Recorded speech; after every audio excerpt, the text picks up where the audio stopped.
Coco, vidéo réaction sur une vidéo de Cro-Blanc.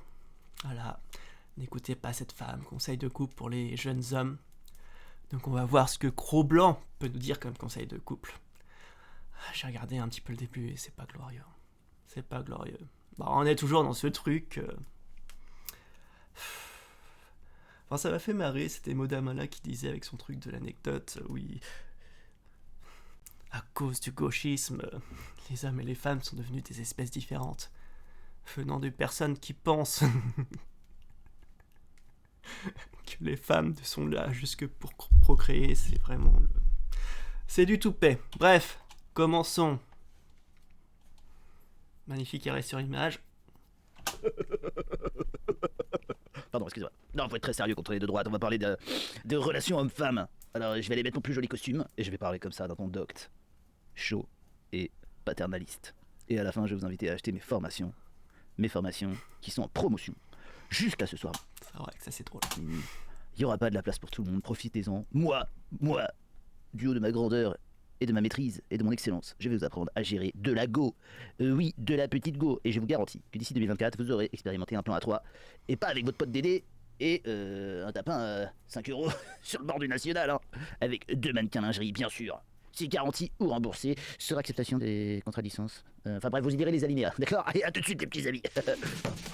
Athlète Autosum, une personne relativement inconnue, a fait un tweet il y a 3 jours pour nous expliquer un thread même, c'est-à-dire une succession de tweets, pour nous expliquer sa vision des choses par rapport au couple où une grande différence d'âge serait constatée. Elle nous dit: les petites de 23 ans très contentes de leur couple avec des médiocres de 30 piges, j'espère, il n'y a pas de point. Il aurait dû y avoir un point ou au moins une virgule, je sais pas, mais là c'est trop là. J'espère que vous allez comprendre avant qu'il ne soit trop tard, excuse-moi, que c'est le même rapport de force que si vous sortiez avec des petits de 13 ans. Non. Déjà là il y a un gros problème, je veux dire 30, 23 ans c'est deux adultes déjà, 23, 13 ans c'est de la pidoupili, d'accord? Donc déjà je ne sais pas de quoi tu parles, déjà il y a des gros.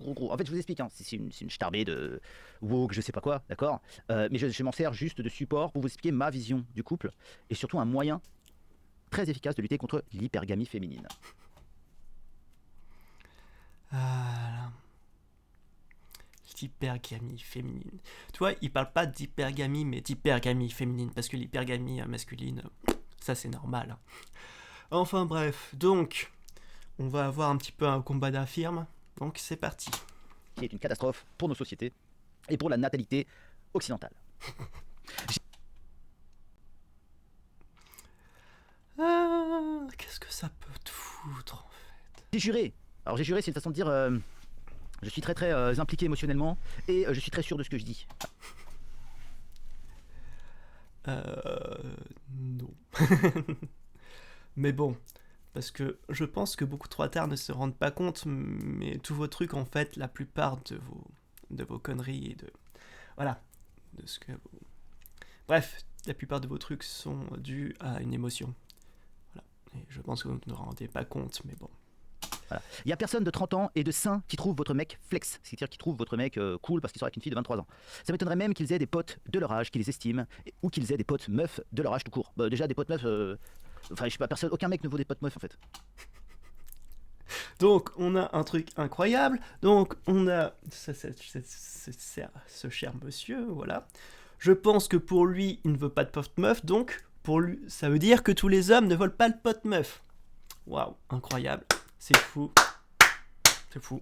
Voyons, voilà. Ça n'existe pas les potes meufs. Voilà. C'est soit les filles elles sont moches, on n'a pas envie de leur parler, soit elles sont jolies et on a envie de les féconder. Waouh, c'est super, hein, cette vision du monde où juste tu prends juste les femmes, voilà, juste pour des vagins ambulants, tu vois. Alors, t'as celle que tu trouves copulable et celle que tu trouves pas copulable. Enfin, au bout d'un moment, si votre vision du monde c'est ça, bah... Au bout d'un moment, juste achetez-vous une sex doll, en fait. Ça sera mieux pour tout le monde, parce que visiblement, là, tu parles de concepts, tu vois, pour apprendre à gérer l'ego, mais tu vois, quand des coachs en séduction, tout ce qu'ils vous arrivent à dire, c'est « Haha, parlez-lui et faites attention à elle !» Parce qu'évidemment, quand vous êtes en couple avec quelqu'un, la première chose que vous vous dites, c'est « Haha, bien sûr, je ne vais pas lui parler. Je vais juste, je sais pas, juste... Au bout d'un moment, si vous voulez que du sexe, vous voyez, il y a des trucs simples, il y a des sextoys, des trucs comme ça, et vous verrez, au moins vous n'aurez pas d'emmerde, vous serez seul dans votre camp, parce que visiblement vous n'aimez pas les femmes, vous les considérez pas comme des êtres vivants. Donc voilà, tout le monde est content. Vous faites vos petites pignoles quand vous avez envie et puis basta. Mais ouais, tous ces connards là, de toute façon, on voit, dès que les personnes pensent qu'il n'est pas possible d'avoir une amitié homme-femme, ça veut dire que cette personne, déjà, c'est valable des deux côtés, mais ça veut dire que cette personne ne traite pas l'autre sexe qu'on son égal, parce qu'au bout d'un moment, euh, c'est pas compliqué de se dire qu'on est tous des êtres humains, quoi. Et comme tous les êtres humains, on est des réflexions, tu vois, on a des passions, etc. Et peu importe ce qu'on a entre les jambes, on est capable de communiquer. Ouais. Ah ouais. Ouais, il suffit Pourtant, il n'y avait pas grand-chose à réfléchir, mais visiblement, c'était peut-être trop. Allez, continuons. Voilà, les mecs qui me disent qu'ils ont des potes meufs, la friend zone, c'est leur piste de ski, hein. Ils sont là, ils glissent toute la journée. Je suis désolé, la friend zone n'existe pas en fait. Au bout d'un moment, d'ailleurs, je vous explique le concept de friend zone. Donc, il y a des mecs qui vont entamer une relation amicale avec une meuf, et après ils se demandent, c'est bizarre, pourquoi elle ne veut qu'une relation amicale? Incroyable! Bah alors, vous pensez vraiment quand commencer une relation amicale, ça va aller finir par une relation de couple? Mais vous êtes demeuré au bout d'un moment. Vous pensez qu'au bout d'un moment, la meuf va se dire tiens, cette personne m'a demandé en tant qu'ami. Mais en fait, elle voulait que je le prenne en tant qu'amant. Réfléchissez dans votre tête. Au bout d'un moment, je sais pas. Voilà, dire les choses, tu vois. Si t'as envie de sortir avec une meuf, tu lui proposes, tu deviens pas son ami parce que ça marche pas comme ça. Touchous, hop, petite piste bleue pour se reposer, hop, petit slalom. Mais voilà, je veux dire, faut arrêter cette légende, hein, d'accord. Le seul truc qui gagne avec vous, c'est qu'ils vous impressionnent comme ils le veulent, alors qu'ils n'y arrivent pas avec des personnes de leur âge, et qu'ils vous font croire qu'ils sont top tiers et que vous devez bosser à les impressionner alors que purée. Je vous remets ça là, ça peut aider à comprendre mieux certaines situations. Tiens, on va lire. Et puis ça aussi, je mute, voilà. Donc on va lire. En tout cas, là, je suis plutôt d'accord avec ça. C'est vrai que oui, ça peut être un moyen de s'élever par rapport aux femmes. Et justement, c'est un effet à rechercher. Bref, on va regarder. Je vais vous donner mon avis là-dessus sur les différences d'âge entre les personnes. Déjà, ça dépend de la différence d'âge. Et c'est vrai que ça dépend quelles sont les différences d'âge des participants. C'est vrai que au début, même si on est adulte, on va dire que grosso merdo, avant 25 ans, vous êtes vraiment dans le début de la vie active, vous commencez à vous habituer un petit peu à votre vie d'adulte et avoir un petit peu des choses, et vous manquez encore d'expérience. Donc c'est vrai que quand vous êtes dans cette partie de la vie où vous continuez à vous chercher et que vous sortez avec quelqu'un qui est directement, qui est plus stable, etc., oui, vous pouvez peut-être être impressionné, etc. Après, est-ce que ces personnes... Déjà, en fait, ce qui va surtout être bizarre, c'est en fonction de la différence d'âge, vous n'allez peut-être pas faire partie de la même génération. Et si vous ne faites pas partie de la même génération, il y a peu de chances que vous ayez des choses en commun. Et généralement, en fait, les relations vont plutôt s'amener sur de la culture que vous avez en commun. Après, peut-être sur des passions. Donc là, effectivement, vous pouvez très bien avoir une forte différence d'âge, mais avoir la même passion. Voilà, des trucs qui vous relient. Mais ouais, ce qui peut être le plus dangereux, en fait, c'est avoir une forte différence d'âge et n'avoir pas grand-chose en commun, en fait. Enfin bref. Et donc, oui, peut-être une différence d'âge de 10 ans pour des personnes qui ont 22 ans, ça peut être beaucoup, mais pour des personnes qui sont plus vers la 30-quarantaine, c'est beaucoup plus nuancé. Donc, généralement, plus on va avancer en âge, et moins la différence d'âge va avoir d'impact. Enfin bref. Je sais pas... vous faites un peu ce que vous voulez de votre vie. Et puis, du moment que c'est consenti et que c'est légal, de toute façon, on n'a rien à vous dire. Voilà. Mais le plus important, c'est de trouver quelqu'un avec qui on a des choses en commun et avec qui on se sent bien. Voilà, peu importe. Alors, message de service aux jeunes en relation avec des personnes bien plus âgées à des stades de vie plus avancés. Je sais que ça n'a pas l'air là de suite, mais ces personnes vont vous payer une partie de votre jeunesse, même si vous délirez avec, elles vous demanderont, oh là là, l'écriture, putain, toujours à un moment ou à un autre d'être alignés avec là où elles en sont dans leur vie. Putain, mais quel cauchemar. Donc voilà. Bon, il t'en faut peu.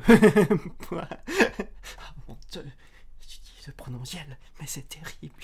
Être plus mature, bref, on s'en fout de trucs. Alors pourquoi moi je parle du délire de cette personne? Parce que moi en fait j'ai pas le même avis que cette personne sur les couples hommes plus vieux, femmes plus jeunes. Moi-même, si c'est pour vous raconter ma vie, j'ai rencontré ma femme. D'ailleurs, oui, j'espère qu'on va pas parler de juste. Enfin, c'est la même chose pour les deux, que l'homme soit plus vieux ou que ce soit la femme qui soit plus vieille. Voilà. Enfin, au bout d'un moment, ça marche pareil dans les deux cadres. Il faut savoir, effectivement, quand vous avez une personne qui débute dans la vie, une personne qui a beaucoup plus d'avance, vous n'allez pas forcément avoir les mêmes envies, les mêmes choses à faire. Enfin, ça paraît con, mais quand on débute de la vingtaine, même jusqu'à la trentaine, on a plutôt envie de sortir, etc. Alors peut-être que des personnes dans la quarantaine ont plutôt envie de se poser, peut-être envie de fonder quelque chose, une famille, ce qui n'est pas forcément le cas avec des... Bref, mais après, ça on va dire, c'est un peu des stéréotypes, et ça va dépendre à chaque fois des personnes. Enfin, on peut très bien trouver des personnes dans la vingtaine et qui veulent fonder une famille tout de suite, etc. Ça dépend vraiment des personnalités, etc. Donc au bout d'un moment, faire des généralités sur tout et n'importe quoi, ça marche moyen. Est-ce qu'on peut faire ouais, attention, s'il y a une trop grande différence d'âge, peut-être que ça peut, oui, ça peut jouer, c'est peut-être bien d'en parler, mais c'est pas des règles générales, quoi. Enfin, bref. Lorsqu'elle avait 18 ans et moi j'en avais 25. Donc on a exactement la différence d'âge que cette personne décrit. Ma femme a aujourd'hui 35 ans et moi 42 ans. On a eu 3 enfants, on a acheté une maison ensemble. Ça va faire 20 ans qu'on est ensemble et tout se passe bien. On est en parfaite osmose. On se dit tout, on a une confiance absolue l'un dans l'autre. Alors, là, je vais revenir sur ce qu'il dit. Déjà, tant mieux. Voilà. D'un moment, j'ai rien à dire. Enfin, voilà, votre relation se passe super bien, c'est très bien. Mais le problème, en fait, ce que tu viens de dire, c'est tu utilises ton exemple général et c'est pas toujours le cas. Enfin, au bout d'un moment, c'est bien de donner des expériences générales, mais des expériences personnelles, etc. Mais il faut faire attention à la généralisation après. C'est pas parce que tu donnes un exemple personnel que ça va être le cas dans la majeure partie des cas. Bref. On peut se reposer l'un sur l'autre, on a construit quelque chose. Parce que déjà, ma femme, elle avait toujours voulu avoir une famille, elle avait toujours voulu avoir des enfants, et elle était, à 18 ans, elle avait déjà commencé à économiser pour acheter une maison, etc. Parce qu'elle vient, comme moi, d'un milieu assez pauvre, elle avait absolument aucun apport, aucun capital. Moi, j'avais un peu plus de chance parce que mes parents ont plus réussi que les siens. Et du coup, moi, ma mère m'a prêté 30 000 € pour acheter une maison. Mais voilà, tout le reste, on l'a acquis nous-mêmes, d'accord? On a fait beaucoup de sacrifices pour en arriver là. Donc, pourquoi moi, je conseille... Voilà, moi, ma stratégie de vie. Et je vais rien vous demander, je vais pas vous demander d'argent. Le problème des gens comme ça, c'est qu'ils vous font croire... Il y a une espèce de légende comme ça qui court, il y a une espèce de mythe qui veut vous faire croire que vous devez avoir eu une vie et des expériences enrichissantes avant de vous mettre en couple et d'avoir des enfants. C'est-à-dire qu'il faut que vous ayez tourné un petit peu et que vous ayez connu de quoi ne pas regretter plus tard lorsque vous serez en couple monogame. C'est-à-dire, voilà, que vous ayez connu des amants merveilleux si vous êtes une femme, qui vous ont appris des choses, qui vous ont rempli, qui vous ont instruite, qui vous ont permis de mûrir. C'est faux, en fait. Voilà, c'est les expériences de vie qui vous font mûrir, c'est pas les gens. Et donc... À chaque fois, ça dépend des personnes. Et là, le but, ce n'est pas de dire que telle façon de vivre est bien ou telle façon de vivre n'est pas bien. C'est de dire, fais vite ta façon comme toi, tu trouves bien. Si pour toi, c'est important d'avoir des enfants et une famille, très bien. Mais si pour toi, tu as envie d'avoir plus de liberté, de pouvoir faire plusieurs trucs et de pas forcément avoir besoin de fonder une famille, voilà, il n'y a pas un modèle de vie typique. D'accord? Et faites celui qui vous convienne le mieux. Et peut-être, oui, ça peut des fois être... hormis la différence d'âge, ce qui peut être des fois qui peut poser un problème, c'est qu'on se retrouve des fois avec des couples, avec des personnes qui n'ont pas forcément envie de la même chose, tu vois, avec peut-être une personne du couple qui a envie de fonder quelque chose de solide, etc., plutôt que l'autre qui a envie d'avoir plusieurs expériences. Bref, ça dépend de tout le monde. C'est un peu un mythe, parce que, et c'est quelque chose qui est bloquant, parce que quand est-ce que tu t'estimes satisfait? C'est-à-dire dans une société où l'envie et le désir est toujours alimenté, quand c'est que tu t'estimes avoir fait suffisamment d'expérience pour pouvoir te mettre en couple? Est-ce que tu ne vas pas toujours regretter quelque part? Est-ce que tu as vraiment tout essayé? Déjà, on va revenir là-dessus. Déjà, de base, on va dire que déjà toutes les personnes n'ont pas envie de se mettre en couple. Voilà, fait établi. D'autres personnes ont peut-être envie d'enchaîner les expériences et ne pas avoir de couple stable. Oui, il y en a beaucoup qui ont peut-être envie d'avoir un couple monogame qui soit très solide, etc. Il y en a peut-être envie qu'on a besoin d'avoir un couple polygame. Bref, ce qui est important de savoir, c'est pas qu'il y a qu'une seule option qui est la bonne. C'est juste faites l'option qui vous convient. Voilà. Et donc du coup c'est un piège. Moi ce que je conseille, j'ai rien à dire aux femmes. Moi ça ne m'intéresse pas. D'ailleurs je pourrais à la limite faire une de si cette vidéo fonctionne. je pourrais en faire une deuxième pour peut-être demander aux femmes ce qu'elles pensent de ma vision des choses. D'ailleurs, je le ferai. Voilà, si cette vidéo fonctionne, s'il y a assez de likes, assez de vues, assez de partages, je ferai une deuxième vidéo. Toujours. Hein. Ah, si tes vidéos fonctionnent. Est-ce que ça t'intéresse vraiment? De toute façon, vu ta vision des choses des femmes... Bref.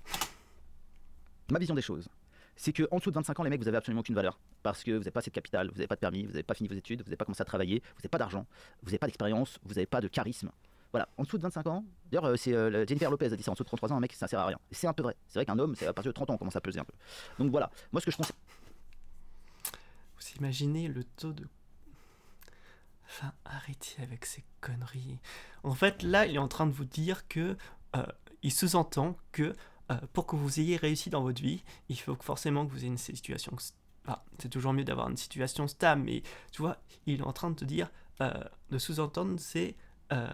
voilà, si tu as besoin de réussir ta vie, voilà, il faut telle ou telle caractéristique pour estimer en tant qu'homme pouvoir réussir sa vie, etc. Mais arrêtez. Arrêtez avec vos conneries là. Là, vous êtes en train de parler en fait, d'essayer de donner des règles, alors qu'il n'y en a pas, tout simplement. Au bout d'un moment, il n'y a pas à se dire, oui, à partir des 30 ans, les hommes commencent à être utiles. Comment ça? Avant, ils sont peut-être inutiles? Conseil aux mecs, c'est de pas trop courir les gonzesses avant 25 ans, vous perdez votre temps. Avant 25 ans, devenez le meilleur mec que vous pouvez être. Faites du sport, lisez des livres, des grands classiques de la littérature, les noms gros qui reviennent le plus souvent, vous pouvez pas vous tromper. Alors déjà, si vous n'avez pas lu 1984 et que vous regardez cette vidéo, arrêtez YouTube pendant une semaine, achetez-vous 1984 de George Orwell, peut-être La Ferme des Animaux pour commencer, si vous n'êtes pas un lecteur, commencez par La Ferme des Animaux de George Orwell, c'est une critique du communisme. Après, vous lirez 1984, et après, vous pourrez commencer à peut-être à vous intéresser à la lecture. Voilà, il y a des grands classiques de la littérature, il y en a des milliers, voilà. Oui, et lisez des trucs intéressants, genre les bouquins de droit tardé, évitez. Enfin, voilà. Achetez-vous du PQ, ça marche mieux. Faites des sports de combat si vous pouvez, si ça vous fait un petit peu peur, faites des trucs plus soft, etc. Allez-y progressivement, essayez de trouver des activités parallèles à votre domaine de compétence ou à votre métier pour essayer de faire un peu plus d'argent le week-end. En fait, trouvez une activité qui vous permet d'être rémunératrice, qui est rémunératrice, ou alors transformez votre passion en rémunération. C'est-à-dire si vous êtes passionné de musique, c'est de trouver un moyen de gagner de l'argent avec votre musique. Voilà. Bon, ça c'est facile à dire aussi. Hein. Et peut-être que vous n'avez pas envie de tout rémunérer aussi. Au bout d'un moment, on arrive dans une société où, en fait, ce qui te base, déjà, si on a un travail, etc., on devrait avoir de quoi largement subvenir à nos besoins et pouvoir enfin bref. Mais ouais, donc qu'on doit avoir un travail, puis chercher d'autres moyens de survenir à ses besoins, au bout d'un moment, ouais, c'est la galère, parce qu'on est de moins en moins payé avec l'inflation, enfin bref. Mais bon, il va dire que c'est à cause des méchants gauchistes. Alors qu'il est en train de tirer dans son camp, mais bon. Pour pouvoir accélérer le jour où vous aurez vraiment besoin d'argent, pouvoir travailler la semaine et le week-end. Voilà, trouvez tous les moyens possibles pour devenir la meilleure version de vous-même. À 25 ans, et vous concentrez pas trop sur les meufs. Parce qu'on perd beaucoup trop de temps à essayer de choper des meufs, et le problème c'est qu'en dessous de 25 ans, les mecs ils sont pas, comme je vous l'ai dit, ils sont pas vraiment de valeur, donc en fait vous allez taper dans des meufs, soit vous allez beaucoup trop vous fatiguer pour avoir des meufs de valeur correcte, soit vous allez juste pas réussir à avoir de meufs en fait. Des meufs de valeur correcte? Mais tu te rends compte de ce que tu dis? Putain!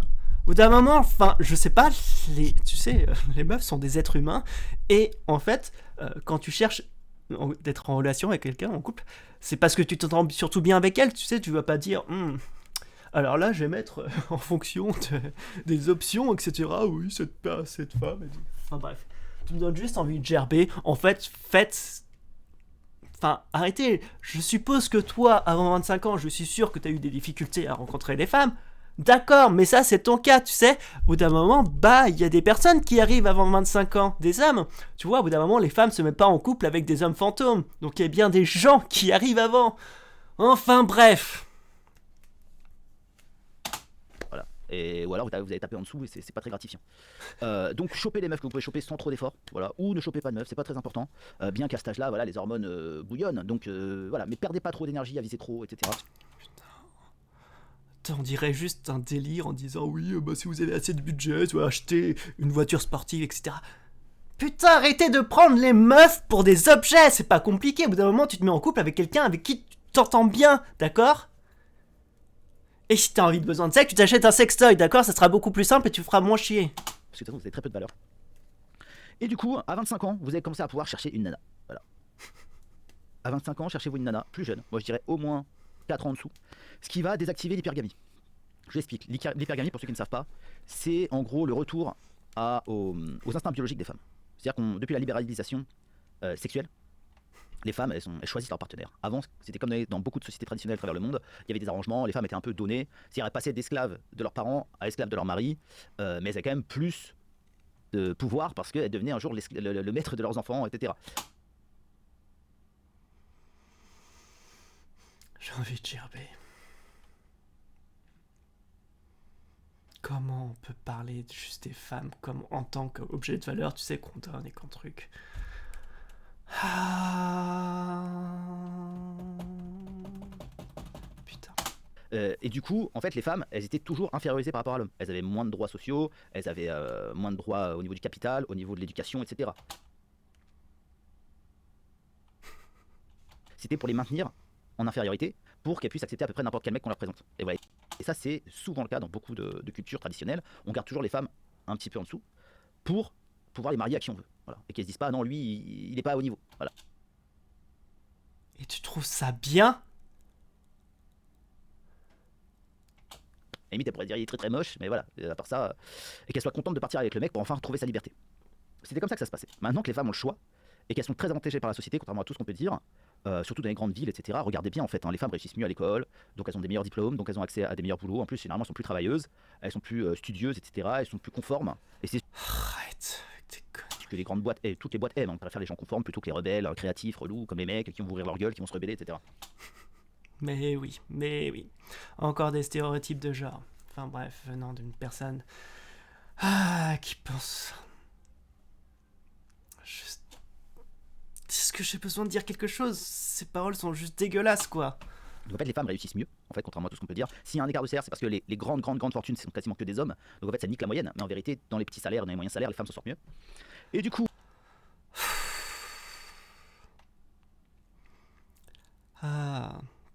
plus on monte dans les strates et plus il y a des différences de salaire.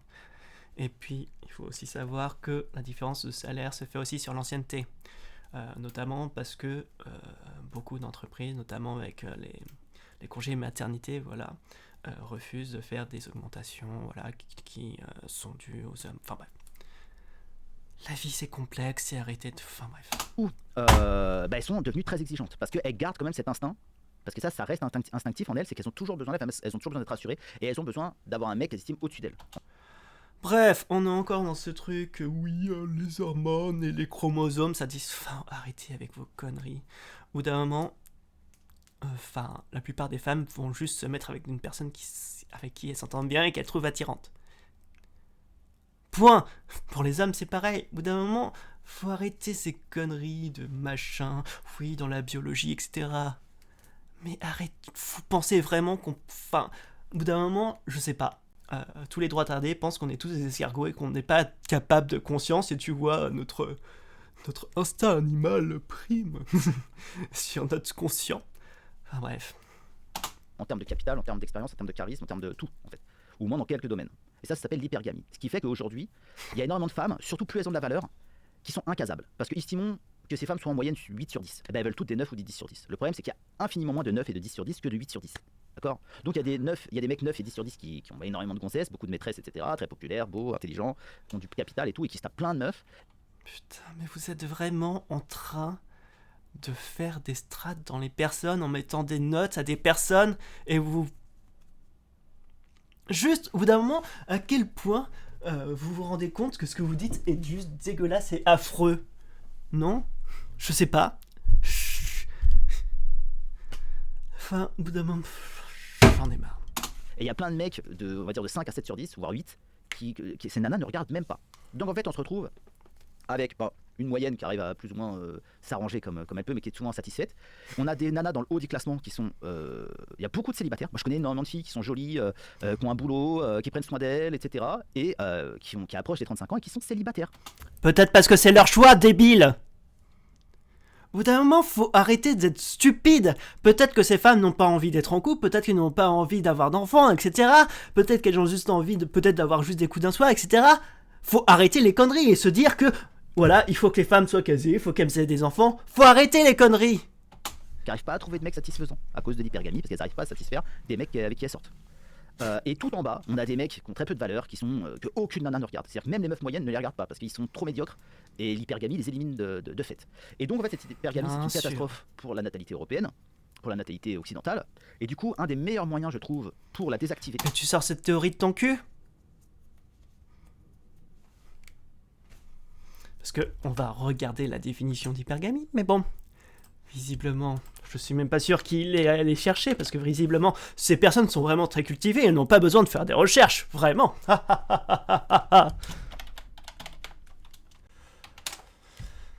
Pour un individu, mariage avec une personne de rang social supérieur. Papa, ok.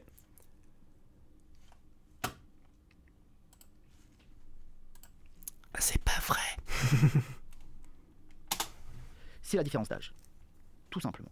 Parce que si tu t'as bien bossé pour devenir la meilleure version de toi-même et qu'à 25 ans, tu arrives avec un boulot, des projets, c'est-à-dire que voilà, tu veux faire ci, c'est ça, parce que ça c'est important, hein, d'arriver devant une nana et de lui dire écoute, moi je veux faire des enfants, d'ici 3 ans je veux des enfants, je veux acheter une maison, je veux faire ci, je veux faire ça, je veux faire ça. C'est très important. Et je veux t'allier à mes projets. Je suis digne de confiance et je vais pas te lâcher. Voilà. On va pas se lâcher, on va faire notre vie ensemble et c'est comme ça que ça va se passer.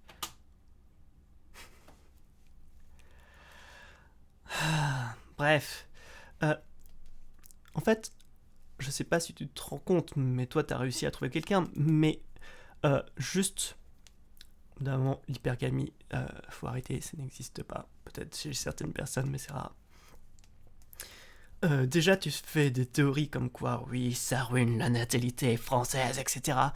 Non, c'est peut-être parce que, en fait, on a remarqué que plus, voilà, on se retrouve dans un pays aisé où il y a de moins en moins de difficultés, et plus la natalité baisse. Et inversement, en fait, on peut voir par exemple, voilà, plus il y a des choses de stress, et plus on a tendance à faire des enfants. Incroyable, hein. Bref, et donc, je pense que tu oublies un facteur, mais je pense que tu prends juste tes cas. Mais si tu es un homme et que tu es misogyne et que tu parles juste, enfin, au bout d'un moment, enfin, si une femme écoute ce que tu viens de dire, au bout d'un moment, c'est niette, quoi.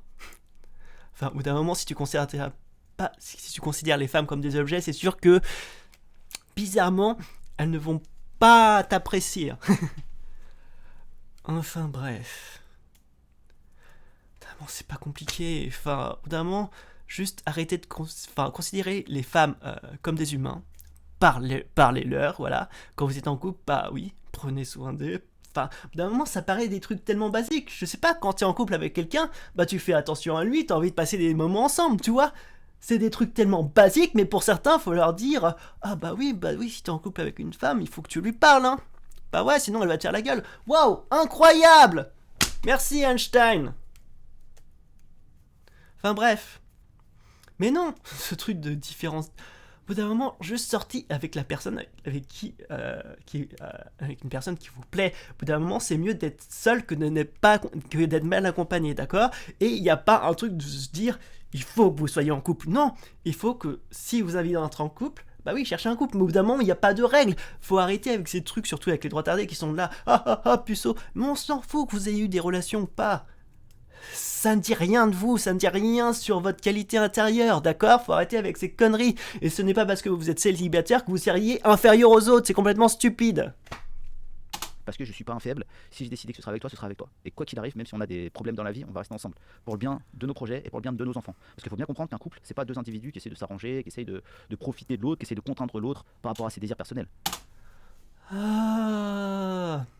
Bah, en même temps, si tu rencontres une meuf et que tu lui dis je veux avoir des enfants, je veux avoir une vie solide, au premier date, ça va pas marcher au bout d'un moment. Je sais pas si tu te rends compte, mais au bout d'un moment, bah, les relations, au bout d'un moment, bah, tu apprends à te connaître, voilà, tu apprends à voir les défauts de l'autre, etc. Et au bout d'un moment, il y a une confiance mutuelle qui commence à se faire, et c'est au bout d'un moment que cette confiance commence à se mener. Bah, des fois ça peut être rapide, des fois ça peut prendre beaucoup plus de temps, que vous allez commencer à construire quelque chose, mais tu vas dire pas, toi, je te connais à peine, mais on va vivre ensemble notre vie, tu verras. Je te ne lâcherai pas. Genre, c'est juste lunaire. C'est une nouvelle entité qui a ses propres désirs, qui a ses propres intérêts, ses propres objectifs, et que chacun des deux individus doit essayer de faire le maximum d'efforts pour convenir aux ambitions du couple. Voilà. On est beaucoup trop individualiste, et déjà, le premier pas vers l'abandon de l'individualisme, c'est le couple. Si on veut survivre, de toute façon, il va falloir sortir de l'individualisme, je vous le dis tout de suite. L'individualisme qui est entretenu par le confort. Voilà, parce que grâce au confort moderne, on n'a plus besoin on peut très bien vivre tout seul dans un appartement, se faire livrer Uber Eats, regarder la télé. On a besoin de personne en fait. C'est lourd. Tu vois, il y a des personnes qui ont envie d'être en couple et d'autres non. Tu vois, pour qui s'il y en a c'est un besoin et pour qui justement quelqu'un qui veulent pas être en couple, qui veulent pas avoir d'enfants. Mais ouais, c'est bien de se dire oui, moi je pense comme ça, donc tous les autres pensent comme ça. Bah c'est con, ça marche pas comme ça la vie. Et c'est un peu notre malédiction.